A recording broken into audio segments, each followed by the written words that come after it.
स्वागत है आप सभी का आज की न्यूज़ की फिर एक नई वीडियो में। चलिए जानते हैं कैसा रहेगा देश भर के मौसम का हाल। वीडियो शुरू करने से पहले कमेंट सेक्शन में अपने जिले का नाम जरूर बताएं, जिससे कि डेली अपडेट आप तक पहुंच सके। मौसम से जुड़ी हर ताज़ा खबर जानने के लिए हमारे चैनल को सब्सक्राइब करें, पास में बेल आइकन को जरूर दबाएं।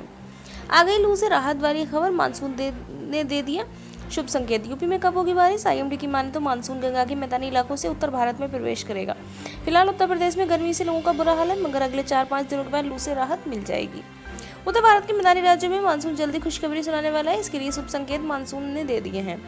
महाराष्ट्र, छत्तीसगढ़, ओडिशा, तटीय आंध्र प्रदेश और उत्तर पश्चिम बंगाल की खाड़ी गंगीय पश्चिम बंगाल के कुछ हिस्सों, हिमालय पश्चिम बंगाल के शेष हिस्सों में और बिहार के कुछ हिस्सों में दक्षिण पश्चिम मानसून के आगे बढ़ने के लिए अगले 4 से 5 दिनों के दौरान परिस्थितियां अनुकूल हैं। इस लिहाज से मानसून गंगा के मैदानी इलाकों में उत्तर भारत में प्रवेश करेगा। फिलहाल उत्तर प्रदेश में गर्मी से लोगों का बुरा हाल है। मौसम विभाग की माने तो 500 पश्चिम बंगाल से गंगीय मैदानी हिस्सों से झारखंड और बिहार की तरफ बढ़ रहा है। अगले 4 से 5 दिनों में मानसून की स्थिति स्पष्ट हो जाएगी। हालांकि मौसम विभाग द्वारा जारी मैप के मुताबिक 20 से 25 जून के आसपास मानसून यूपी में प्रवेश करेगा, जिसकी संभावना है कि नमी वाली हवाएं उत्तर प्रदेश में भी बारिश के लिए स्थिति अनुकूल बनाए। उत्तर प्रदेश में कई स्थानों पर दिन का तापमान सामान्य से काफी ऊपर 5.1 डिग्री सेल्सियस या अधिक रहा। पंजाब, चंडीगढ़, हरियाणा, दिल्ली और झारखंड के कुछ स्थानों पर, जम्मू कश्मीर और लद्दाख, गिलगित बल्तिस्तान, मुजफ्फराबाद, हिमाचल प्रदेश, उत्तराखंड, बिहार, गंगेय पश्चिम बंगाल, छत्तीसगढ़ और ओडिशा में अलग अलग स्थानों पर, गुजरात क्षेत्र, तमिलनाडु, पांडुचेरी और कराईकल और केरल और माहे में अलग अलग स्थानों पर सामान्य से काफी ऊपर 3.1 डिग्री सेल्सियस से 5 डिग्री सेल्सियस। राजस्थान, सौराष्ट्र और कच्छ, अंडमान और निकोबार द्वीप समूह और लक्षद्वीप में कुछ स्थानों तथा तेलंगाना, तटीय आंध्र प्रदेश और यनम और मध्य महाराष्ट्र में अलग अलग स्थानों पर सामान्य से ऊपर 1.6 डिग्री से 3 डिग्री सेल्सियस तक रहा।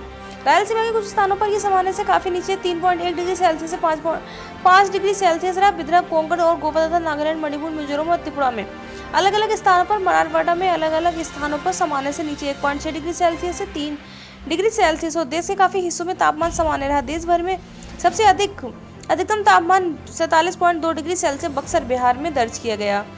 उत्तर प्रदेश और दिल्ली के अलग अलग हिस्सों में गंभीर लू की स्थिति के साथ अधिकांश हिस्सों में लू की स्थिति बन रही है। कुछ हिस्सों में लू की स्थिति और झारखंड के अलग अलग हिस्सों में भीषण लू की स्थिति बनी हुई है। बिहार और पंजाब के कुछ हिस्सों में लू से लेकर भीषण लू की स्थिति बनी है। उत्तरी ओडिशा और गंगेय पश्चिम बंगाल के अलग अलग हिस्सों में लू से लेकर भीषण लू का प्रकोप रहा। उत्तरी राजस्थान में अलग अलग स्थानों, हिमाचल प्रदेश के कई हिस्सों में, उत्तराखंड के कुछ हिस्सों में और छत्तीसगढ़ के अलग अलग हिस्सों में लू की स्थिति बनी है। पंजाब, हरियाणा, चंडीगढ़, दिल्ली, उत्तर प्रदेश और उत्तर पश्चिमी राजस्थान के अलग अलग हिस्सों में रात में गर्म स्थिति बनी रही। दक्षिण पश्चिम मानसून नागालैंड, मणिपुर, मिजोरम, त्रिपुरा और कोंकण और गोवा में सक्रिय है। नागालैंड, मणिपुर, मिजोरम, त्रिपुरा, उप हिमालय पश्चिम बंगाल और सिक्किम और कोंकण और गोवा में अधिकांश स्थानों पर और अरुणाचल प्रदेश, असम और मेघालय में, तटीय कर्नाटक में कई स्थानों पर, मध्य महाराष्ट्र के कुछ स्थानों पर बारिश की गरज के साथ बारिश हुई। मराठवाड़ा, तेलंगाना, उत्तरी आंतरिक कर्नाटक, दक्षिण आंतरिक कर्नाटक, केरल, अंडमान और निकोबार द्वीप समूह, गंगा के निकटवर्ती पश्चिम बंगाल, ओडिशा, झारखंड, बिहार, पश्चिम उत्तर प्रदेश, हरियाणा, पंजाब, हिमाचल प्रदेश, जम्मू कश्मीर और लद्दाख में अलग अलग स्थानों पर तथा पूर्वी राजस्थान, मध्य प्रदेश, विदर्भ, छत्तीसगढ़, गुजरात राज्य, तटीय आंध्र प्रदेश, रायलसीमा, तमिलनाडु और लक्षद्वीप के कुछ स्थानों पर गरज के साथ छींटें पड़ी।